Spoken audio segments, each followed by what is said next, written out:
नमस्कार। आज आपण 1 कप पोह्यापासून अगदी झटपट मस्त खमंग रेसिपी बनवतोय। चला तर मग व्हिडिओला सुरुवात करूयात। तर सगळ्यात आधी एका मोठ्या भांड्यामध्ये 1 कप पोहे घ्यायचे। पोहे आधी पाण्याने स्वच्छ धुवून घ्यायचे। पोहे धुतल्यानंतर हे पाणी काढून घ्यायचं आणि पुन्हा यात थोडं पाणी घालून 10 मिनिटं पोहे भिजत ठेवायचे। आता 10 मिनिटांनंतर पाहूया पोहे छान भिजले आहेत। हाताला हे मऊ लागतात, तर पोहे हाताने असे चांगले दाबून दाबून मळून घ्यायचे। याचा असा गोळा करून घ्यायचा। पोहे चांगले मळून घेतले की यात अर्धा कप रवा घालायचा।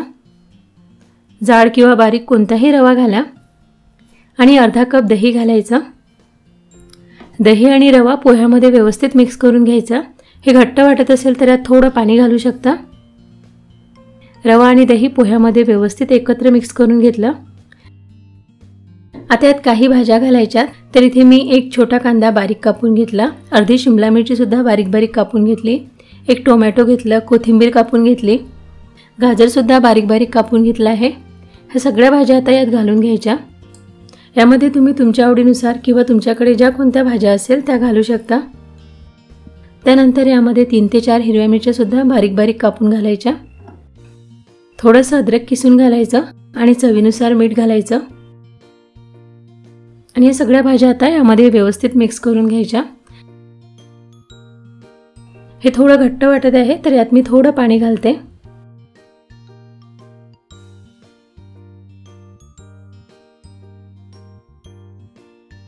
बघा अशा प्रकारे हे भिजवून घ्यायचं।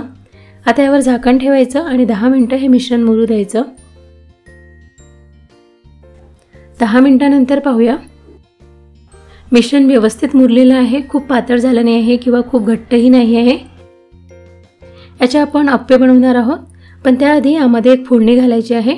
त्यासाठी इथे पॅनमध्ये मी तेल गरम करून घेतलं आहे। तेल चांगलं कडकडीत गरम करून घ्यायचं। यात अर्धा चमचा मोहरी घालायची, अर्धा चमचा जिरं, थोडासा हिंग घालायचा, 7-8 कढीपत्त्याची पानं घालायची आणि 1-2 हिरव्या मिरच्या अशा बारीक कट करून घालायच्या। मिरची अशी फोडणीत घातली की रेसिपी चवीला खूप छान होते। तडका यामध्ये व्यवस्थित मिक्स करून घ्यायचा। हे तुम्हाला खूप घट्ट वाटत असेल तर थोडं पाणी घालू शकता, पण पाणी जास्त घालायचं नाही। हे मिश्रण असं थोडं घट्टच ठेवायचं। हे जर जास्त पातळ झालं तर अप्पे चांगले शिजत नाही, ते ओलसर होतात। त्यामुळे असं थोडं घट्टच मिश्रण तयार करायचं। आता यात थोडासा सोडा घालायचा। सोडा घालणे ऑप्शनल आहे, पण सोडा घातल्यामुळे अप्पे छान फुगतात, हलके होतात। सोडा घातल्यानंतर लगेच याचे अप्पे बनवून घ्यायचे। तर अप्पे बनवण्यासाठी इथे गॅसवर मी अप्पे पात्र गरम करायला ठेवलं आहे। अप्पे पात्र थोडं गरम झालं की याला ब्रशने असं तेल लावून घ्यायचं। त्यानंतर 2-2 चमचे बॅटर घालून घ्यायचं। अप्पे बनवताना बॅटर आधी काठावर घालायचं, त्यानंतर मधात घालायचं, कारण मधात अप्पे पात्र जास्त गरम झाले असतात तर मधातले अप्पे चांगले शिजतात। आता यावर झाकण ठेवायचं आणि 4-5 मिनिटं अप्पे शिजवून घ्यायचे। अप्पे लवकरच शिजतात, त्यामुळे हे खूप जास्त वेळ शिजवायचे नाही। आता 5 मिनिटांनंतर पाहूया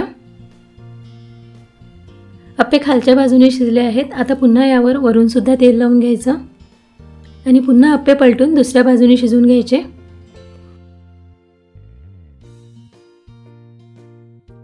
परत झाकण ठेवून 3 ते 4 मिनिटं अप्पे शिजवून घ्यायचे। बघा दोन्ही बाजूनी अप्पे छान शिजले आहेत। एका प्लेटमध्ये काढून घ्यायचे। याच प्रकारे सगळे अप्पे बनवून घ्यायचे। नेहमी कांदे पोहे बनवण्यापेक्षा अशा प्रकारे एखाद्या वेळी पोह्याचे अप्पे बनवून बघा, तुम्हाला नक्कीच आवडणार। आणि आजचा हा व्हिडिओ तुम्हाला आवडला असेल तर प्लीज लाईक करा, शेअर करा, त्याचसोबत आपल्या चॅनलला सुद्धा सबस्क्राईब करा।